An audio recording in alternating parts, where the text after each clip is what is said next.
Hi everyone, welcome back to my channel. So today we are going to talk about factoring binomials, okay? S-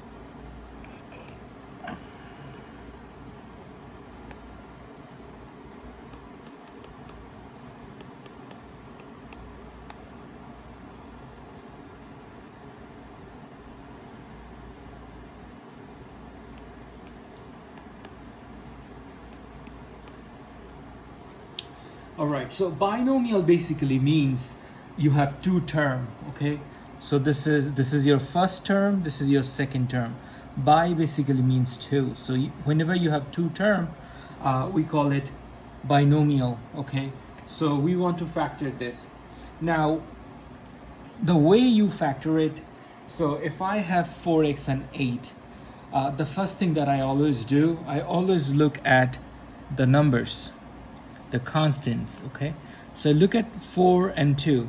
Then I ask myself, what's the biggest number that goes into both 4 and 8? Well, 1 goes into 4 and 8, 2 goes into 4 and 8 evenly, 4 also goes into 4 and 8 evenly, okay?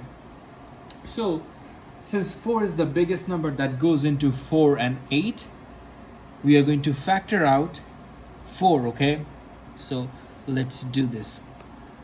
Now I'm going to write one extra line. You don't have to write that, but if you have never seen factoring before, I'm just going to write that so that you can easily understand what I'm trying to do, okay? So what I'm going to do, I'm just going to divide both term by 4, okay? I'm just going to divide both term by 4. Now, okay, let me use a different color. Now, actually, you don't need to write these numbers, okay? But you will see why. Why did I write? So now I'm going to factor out by 4. If I factor out by 4, okay, so now, since I only have x, and since there is no x term, you don't have to factor anything out, okay? So you should always factor out the x with the lowest power, okay? Since we don't have any other x term here, we don't have to factor out x. So the answer is going to be, so 4x divided by 4 is x, 8 divided by 4 is 2, okay? So that's it. We're actually done. We're actually done, okay? So now, how do I know? How do I know that my answer is correct? The easiest way to check, you can apply the distributive property.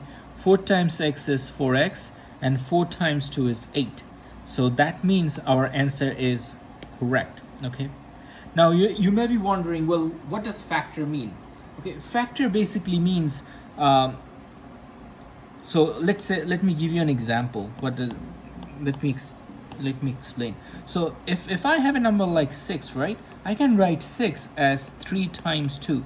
So 3 and 2 will be called factors of 6, okay? So as you can see, we did the same thing with this problem too. We wrote down 4x plus 8 as a product of two different factors, 4 and x plus 2, okay? All right, so I hope it makes some sense. Let me show you one more example, okay? Example number 2. Let's say I have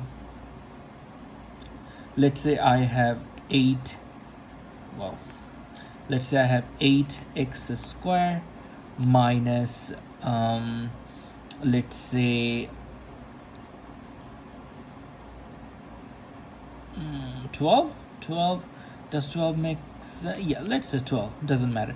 12 x raised to the power 3, okay? So now let's say I want to factor this problem, factor this binomial, okay? So again, I am going to follow the same technique, okay? So the first thing that you should always do, you should look at the constant 8 and 12, and you should ask yourself, what's the biggest number that goes into both 8 and 12? So the biggest number that goes into both 8 and 12 is 4, right? So I'm going to divide both term by 4. Now Look, now I have x squared and x cubed.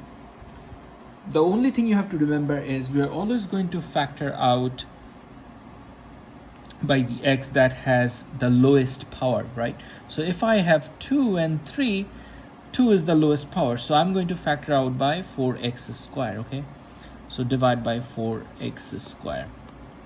Some students generally do not write this. You don't have to write it, but I'm writing it so that you can easily understand it, okay? That's the whole point.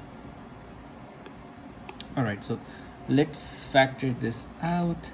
So 8 divided by 4 is 2. X squared divided by x squared, they cancel each other out. So we have, okay, am I missing something? So, okay, so 4x squared will be out, okay? Since I'm dividing by 4x squared, this is what you should write first, 4x squared, okay? So 8 divided by 4 is 2, x squared and x squared, they cancel each other out, minus 12 divided by 4 is 3, x cubed divided by x squared. As you know from your rules of exponents, when you divide, you subtract the power, so that's just going to be 3x, okay? So actually we are done. So we have written down this problem, this binomial, as a product of two different factors, okay? Now again, you should always double check your answer by applying distributive property. So 4 times 2 is 8 x squared, so 8x squared, that's fine, minus 4 times 3 is 12, x squared times x is x raised to the power 3. So that means our answer is correct, right? Wonderful. I hope it makes some sense. Let me know if you have any question. I'll try my best to answer that, okay? Thank you. Take care.